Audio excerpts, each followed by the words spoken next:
पढ़ने जा रहे हैं। आज हमने कॉलेज में क्लासरूम में भी हमने पढ़ा था केमिकल कंपोजिशन।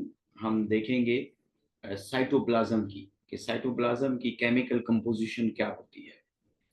तो अगरचे हम एक सेल को देखें, आगे हम डिटेल में सेल को पढ़ेंगे इंशाल्लाह। तो अगर हम सेल को देखें तो सेल के बाहर सेल मेम्ब्रेन होती है, तो हम सेल मेम्ब्रेन कहते हैं।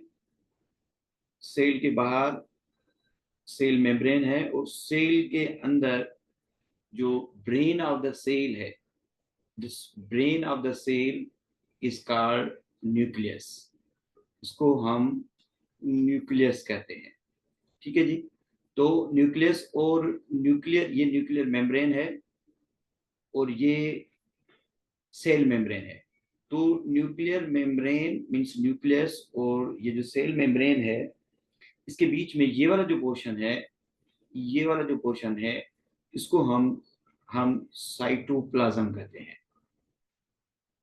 इसको हम साइटोप्लाज्म कहते हैं। ठीक है। अच्छा, ये जो सेल है, ये हमें जो सेल नजर आ रहा है, इस सेल को हम एनिमल सेल कहते हैं। ये हमारे पास एनिमल सेल है।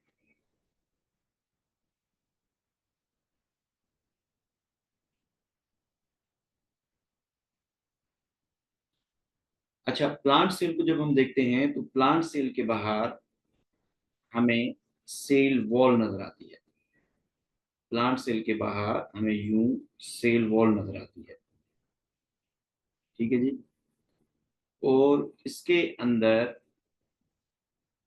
हमें सेल मेम्ब्रेन नजर आती है और इसके साइड में यूं यहाँ पे न्यूक्लियस होता है। तो हम बात कर रहे हैं सेल की केमिकल कंपोजिशन की। सेल की यानी कि साइटोप्लाज्म की केमिकल कंपोजिशन जब हम देखते हैं, सेल की हम केमिकल कंपोजिशन जब देखते हैं, तो सबसे पहले हम बात करते हैं कि सेल के अंदर लिविंग मैटर क्या है। The living matter of cell is called protoplasm, या इसको हम कहेंगे प्रोटोप्लास्ट। अब दो मुख्तलिफ वर्ड यहाँ पे यूज हो रहे हैं, एक है प्रोटोप्लाज्म और दूसरा है प्रोटोप्लास्ट। ये जो प्रोटोप्लाज्म है ये एनिमल सेल के लिए यूज होता है, और एनिमल सेल के अंदर सिवाय सेल मेम्ब्रेन के न्यूक्लियस और जो साइटोप्लाज्म है, ये इसके अंदर लिविंग मैटर है जिसको हम कह रहे हैं प्रोटोप्लाज्म। प्लांट सेल की अगर हम बात करते हैं तो प्लांट सेल में हम लिविंग मैटर को प्रोटोप्लास्ट कहेंगे। और जो प्रोटोप्लास्ट है, जब हम सेल वाल को निकाल देते हैं, बाकी जो मटेरियल बचता है उसको हम प्रोटोप्लास्ट कहते हैं। अच्छा, केमिकल कंपोजिशन जब हम प्रोटोप्लाज्म की देखते हैं तो केमिकल कंपोजिशन प्रोटोप्लाज्म की स्टिल नॉट नोन परफेक्टली। अभी तक इसकी जो केमिकल कंपोजिशन है वो सही पता नहीं है, जो प्रोटोप्लाज्म की केमिकल कंपोजिशन है। मगर जो आपकी बुक में दी गई है और फेडरल की बुक में दी गई हुई है उसको हम डिस्कस करेंगे।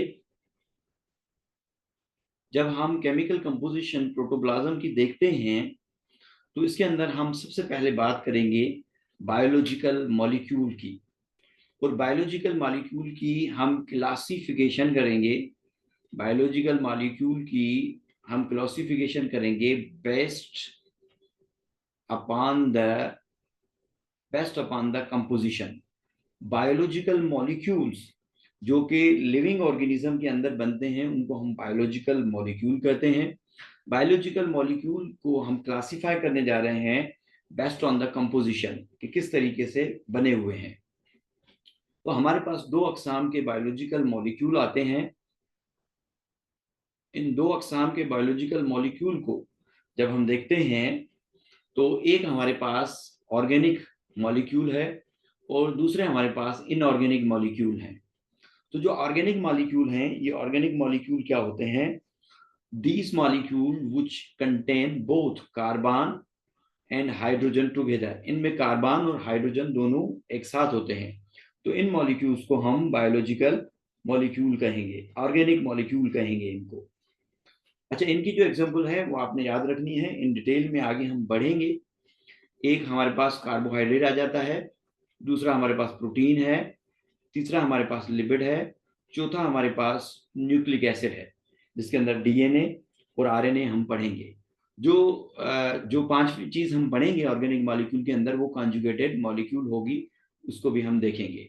जो इनऑर्गेनिक मॉलिक्यूल्स हैं, inorganic molecules are those molecule which never contain both carbon and hydrogen, जिनके अंदर कार्बन और हाइड्रोजन एक साथ नहीं होते, टुगेदर, एक साथ इनके अंदर कार्बन और हाइड्रोजन एक साथ नहीं होते। इसकी एग्जांपल हमें मिलती है वाटर, कार्बन डाइऑक्साइड, और मोस्टली इसके अंदर इलेक्ट्रोलाइट्स इसके अंदर आ जाते हैं।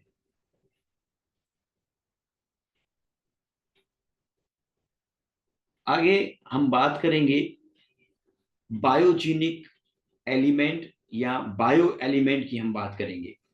आज छोटा सा 10-15 मिनट का मैं लेक्चर लूंगा, फिर ऐसे ऐसे हम टाइम बढ़ाते जाएंगे, तो हम देखते जाएंगे कि बच्चे हमें कितने ज्वाइन कर रहे हैं, तो उस हिसाब से हम जो है लेक्चर को कंटिन्यू करेंगे इंशाल्लाह। तो आज हमें ज्वाइन किया है 5 बच्चों ने, इस मेजॉरिटी नहीं है, तो उस हिसाब से हम जो है क्लासेस को चलाएंगे। आज हमने डिस्कस किया था, क्लास में भी डिस्कस किया था, ये मैं रिपीट कर रहा हूँ, ये हमारे ट्रायल बेस्ड क्लासेस होंगे। तो जब प्रॉपर हम क्लासेस स्टार्ट करेंगे, तो उसमें जो हम नए नए टॉपिक के साथ जो है आपको एंटरटेन करेंगे। तो बायोजेनिक मॉलिक्यूल, बायोजेनिक एलिमेंट या बायो एलिमेंट, ये वो एलिमेंट हैं जो हमें मिलते हैं लिविंग ऑर्गेनिज्म के अंदर। ये लिविंग ऑर्गेनिज्म के अंदर एलिमेंट्स पाए जाते हैं, और ये एलिमेंट्स बनाते हैं बायोमोलिक्यूल को। दे सिंथेसाइज द बायोमोलिक्यूल्स, ये बायोमोलिक्यूल को बनाने वाले एलिमेंट्स हैं, और ये एलिमेंट्स हमें लिविंग ऑर्गेनिज्म के अंदर पाए जाते हैं। नेचुरली अकरिंग हमें 92 जो है बायो एलिमेंट्स मिलते हैं, मगर इनमें हम डिस्कस करेंगे 16 बायो एलिमेंट्स को। 16 बायो एलिमेंट्स को हम इसलिए डिस्कस करेंगे, they are found only in human body, जो कि ह्यूमन बॉडी, हमारे जिस्म के अंदर बायो एलिमेंट्स पाए जाते हैं, उनके बारे में हम डिस्कस करेंगे। और ये 16 बायो एलिमेंट्स हैं, और यही बायो एलिमेंट्स बनाते हैं बायोमोलिक्यूल्स को। तो इन बायो एलिमेंट्स, 16 बायो एलिमेंट्स को हम 3 कैटेगरी में जो है डिवाइड करेंगे, जो आज हमने डिस्कस की थी। 3 कैटेगरी में, नंबर 1 हमारे पास मेजर बायो एलिमेंट्स हैं। मेजर बायो एलिमेंट्स हमारे पास 6 हैं, 6 हमारे पास माइनर हैं, और 4 हमारे पास ट्रेस बायो एलिमेंट्स मौजूद हैं। तो मेजर जो बायो एलिमेंट्स हैं वो 6 हैं, और ये मेजर क्यों है? क्योंकि ये एटलीस्ट 1%, एटलीस्ट इनकी 1% की मौजूदगी होगी हमारे बॉडी के अंदर। तो 6 bio elements, major 6 bio elements आपके सामने नजर आ रहे हैं। आपकी बुक, जो सिंध की बुक है, उसमें यहाँ पे 5, ये जो नंबर 5 है, यहाँ पे डिफरेंस है। जो फेडरल की बुक है, उसमें जो मेजर बायो एलिमेंट 6 हैं, उनमें कैल्शियम है, मगर हमारी बुक के अंदर सल्फर मौजूद है। तो हमारी बुक को हम फॉलो करेंगे, और ये हमारी बुक के हिसाब से ये जो 6 मेजर बायो एलिमेंट्स हैं, ये 98 बायोमोलिक्यूल्स बनाते हैं। 98% बायोमोलिक्यूल्स इन्हीं से बने होते हैं। तो इनको एक ही वर्ड में हम याद करने के लिए हम इसको स्पॉन्ज कहेंगे।